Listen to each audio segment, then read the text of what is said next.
اور کس طریقے سے جو ہے وہ میں نے وہاں ٹائم گزارا ہے یہ میں جانتا ہوں اور میرا اللہ جانتا ہے، لیکن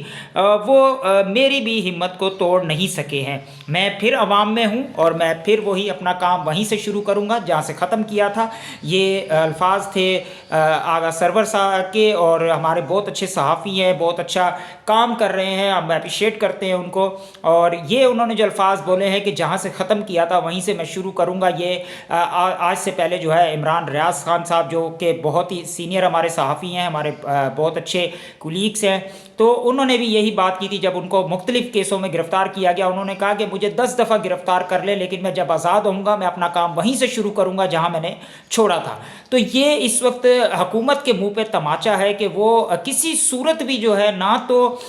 یہ سوشل میڈیا کے صحافی حضرات ہیں جو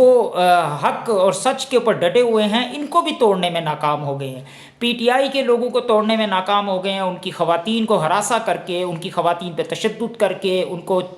چادر چار دیواری کا تقدس پامال کرنے کے باوجود بھی ان کو کوئی خاطر خواہ کامیابی نہیں مل پا رہی ہے، اور جو ذلت ہے وہ ان کا مقدر بنتی جا رہی ہے جس طریقے سے حالات اس وقت جا رہے ہیں۔ میں آپ کو یہ بھی بتاتا چلوں کہ بھگوڑے اس وقت ملک سے بھاگنے کی تیاری کر رہے ہیں، جس میں سے کچھ بھاگ گئے ہیں اور کچھ نے بھاگنا ہے، جیسے قاضی فائز عیسیٰ، نواز شریف اور سابق ISI چیف، یہ تمام لوگ پاکستان سے جا چکے ہیں، کیونکہ یہ پاکستان سے صرف جب پاکستان میں ہوتے ہیں تو بہت ہی پاکستان بات کرتے ہیں کہ جی پاکستان کے لیے جان قربان، پاکستان کے لیے، یہ پاکستان کی سالمیت پہ کوئی بات آئے گی تو ہم یہ کر دیں گے، ہم وہ کر دیں گے، لیکن اپنے عہدے سے ریٹائر ہونے کے بعد، پیسہ اکٹھا کرنے کے بعد، بریف کیس میں بھرنے کے بعد، اس کے بعد یہ تقریباً 24 گھنٹے بھی ملک میں نہیں گزارتے اور پاکستان کو خیر بات کہہ کے دوسرے ملکوں میں جا کے وہاں پہ رہائش اختیار کر لیتے ہیں۔ اب قاضی فائز عیسیٰ کے بارے میں یہ بات سامنے آئی ہے کہ جس طریقے سے انہوں نے نیب میں ترامیم کی تھی، اس سے اب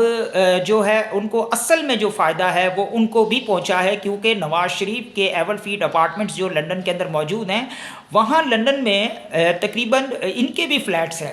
قاضی فائز عیسیٰ کے، تو انہوں نے یہ تمام ترامیم اسی لیے کالعدم قرار دی تاکہ ان کو بھی اس کی سہولت فراہم ہو سکے، ان سے بھی نہ پوچھا جا سکے کہ بھائی آپ کے پاس یہ فلیٹس جو ہے وہ کہاں سے آئے اور ان کی جو ہے منی ٹرائل جو ہے وہ آپ پیش کر سکتے ہیں یا نہیں کر سکتے ہیں۔ یہ تمام چیزیں جو ہے اس وقت قاضی فائز عیسیٰ کے اس کے اوپر ہیں کہ اس نے جو بھی سہولت فراہم کی اس میں کہیں نہ کہیں اس کا اپنا بھی فائدہ تھا۔ جس طریقے سے فرعونیت انہوں نے اپنائی ہوئی تھی چیف جسٹس بننے کے بعد سپریم کورٹ کے اندر، جس طرح انہوں نے ججوں کو ہراساں کیا، جس طریقے سے وکیلوں کو ہراساں کیا، جس طریقے سے صحافیوں کو ہراساں کیا، یہ تمام جو ہے منہ بولتا ثبوت ہے، اور جو آج ان کے ساتھ ہو رہا ہے یہ ان کا بویا ہوا وہ کاٹ رہے ہیں۔ دوسری جانب میں آپ کو یہ بھی بتاتا چلوں کہ حکومت جو ہے، حکومت کسی صورت بھی جو ہے وہ پیچھے ہٹنے کو تیار نہیں ہے، اور وہ چاہتی ہے کہ کسی طریقے سے بھی جو ہے یہ 9 مئی کا واقعہ جو ہے 9 مئی کو جواز بنا کر جو ہے خان صاحب اور ان کے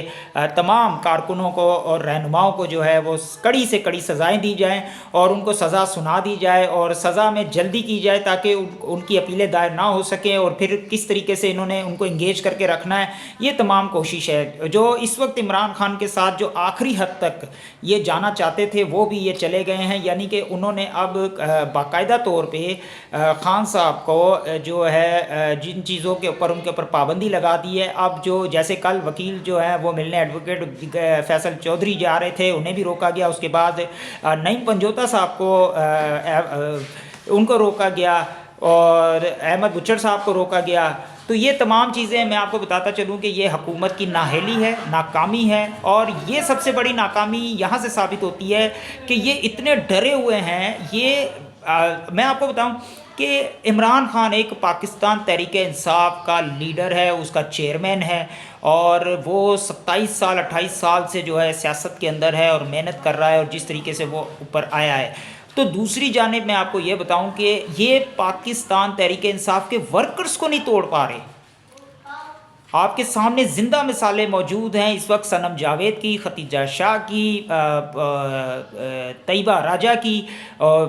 یاسمین راشد صاحبہ جو اس وقت بھی پابند سلاسل ہیں، اور اس کے عالیہ حمزہ صاحبہ، اور بشرا بی بی صاحبہ اور علیمہ خان بی بی جو ہے، علیمہ خان صاحبہ جو ہیں، عظمیٰ خان صاحبہ جو ہیں، جو ان کی بہنیں ہیں عمران خان کی، یہ ان کو نہیں توڑ پائے تو یہ عمران خان کو کیسے توڑیں گے؟ یہ بات سب سے پہلے یہ قابل ذکر بات ہے، کیونکہ جس طریقے سے جتنے ہتھ کنڈے یہ استعمال کر رہے ہیں وہ تمام کے تمام جو ہیں ان کے اوپر الٹ پڑ رہے ہیں۔ اب یہ چاہ رہے ہیں کہ 27ویں آئینی ترمیم لا کر جو ہے پچھلی 26ویں آئینی ترمیم میں کچھ شقوں کو جو ہے بدلا جائے اور پھر ان کو اپنے انڈر جو ہے لایا جائے، کہ جوڈیشلی ہمارے حکومت کے انڈر آ جائے اور ہم اپنی مرضی کے فیصلے لے لیں۔ لیکن یہ اتنا آسان نہیں ہے، اور کیونکہ اب جو ہے وہ سسٹم چینج ہو گیا، اب وہاں پر قاضی نہیں ہے، اب وہاں پر یحییٰ آفریدی ہے، اور ان کے ساتھ دو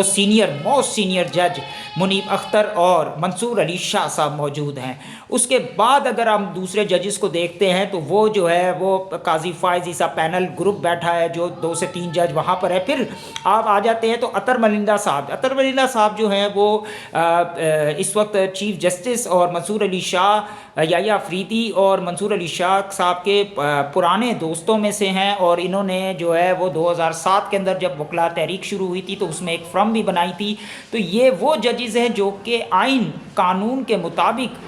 جو ہے وہ فیصلہ دینے پہ جو انہوں نے آمادگی ظاہر کی ہے۔ آپس میں ان کی میٹنگز ہوئی ہیں اور انہوں نے کہا ہے کہ ہر طریقے سے ہم مقابلہ کریں گے، اور آئین اور پاکستان کے آئین کے مطابق اور قانون کے مطابق جو بھی فیصلہ ہوگا تو وہ ہم کریں گے، یعنی کہ کسی قسم کا کمپرومائز کرنے سے انہوں نے انکار کر دیا۔ اب دیکھنا یہ ہے کہ کس طریقے سے جو ہے حکومت جو ہے ان کو اب یہ کام کرنے دیتی ہے یا نہیں کرنے دیتی، یا کوئی یحییٰ آفریدی کوئی ایسا کھڑا کر دیتے ہیں جس سے حکومت پریشان ہو جائے۔ اپنا بہت خیال رکھیے گا، اللہ حافظ۔